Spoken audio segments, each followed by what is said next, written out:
বর্তমান সময়ে রাজ্যের কৃষি ও কৃষক কল্যাণ দপ্তরের ব্যবস্থাপনায় বিভিন্ন পরিকল্পনা গ্রহণের মধ্য দিয়ে সার্বিকভাবে কৃষি তথা কৃষকের বিকাশে একের পর এক নানাবিধ পরিকল্পনা গ্রহণ করা হচ্ছে। এই পরিকল্পনা গ্রহণের মধ্য দিয়ে একদিকে যেমন রাজ্যের সার্বিক কৃষি বিকাশ ঘটানো হচ্ছে, ঠিক এর পাশাপাশি কৃষকদের বিভিন্ন সময় নানানভাবে সহযোগিতা করার মধ্য দিয়ে কৃষিকাজে উৎসাহিত করার প্রয়াস গ্রহণ করা হচ্ছে। এরকমই এক উদ্যোগের মধ্য দিয়ে আজ কল্যাণপুরের স্থানীয় কৃষি তত্ত্বাবধায়কের কার্যালয়ের সামনে কল্যাণপুর কৃষি মহকুমার অন্তর্গত বিভিন্ন এলাকার ৩৩ জন সুবিধাভোগীর হাতে কৃষি সহায়ক আধুনিক মানের স্প্রে মেশিন তুলে দেওয়া হয়। জানা গেছে এসমাস প্রকল্পের অন্তর্গত এই বিশেষ উদ্যোগ আগামী দিনেও কল্যাণপুর কৃষি মহকুমার অন্তর্গত বিভিন্ন গ্রামে চালু থাকবে। এদিকে সংশ্লিষ্ট উদ্যোগে উপস্থিত থেকে সুবিধা প্রাপকদের হাতে স্প্রে মেশিন তুলে দিয়ে নিজের অভিমত ব্যক্ত করতে গিয়ে বিধায়ক পিনাকি দাস চৌধুরী দাবি করেন, এই সময়ের মধ্যে রাজ্য সরকার এবং দেশের সরকার সার্বিকভাবে কৃষি বিকাশে আন্তরিক ভূমিকা পালন করে চলেছে।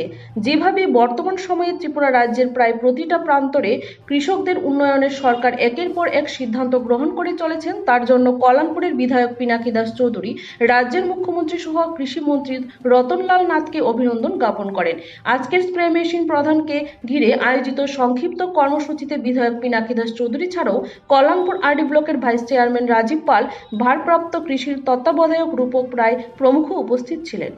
আজকে আমরা কল্যাণপুর এগ্রি সাব ডিভিশন, বিশেষ করে এটা বরাবরই 18 সালের পর থেকে কৃষকদের স্বার্থে এই দপ্তর এবং সরকার অনবরত কাজ করে যাচ্ছেন। একটাই লক্ষ্য, কৃষকদের আয় দ্বিগুণ করা, এবং তার সুফলও আমরা পেয়েছি।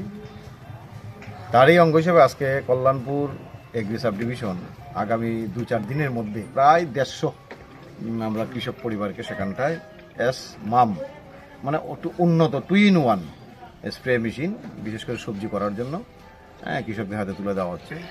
আমি অত্যন্ত ধন্যবাদ জানাই দপ্তর এবং আমাদের সরকার এবং সরকারের যে কৃষিমন্ত্রী রয়েছে আমাদের রতনলাল নাথ, ওনাকে ধন্যবাদ জানাই।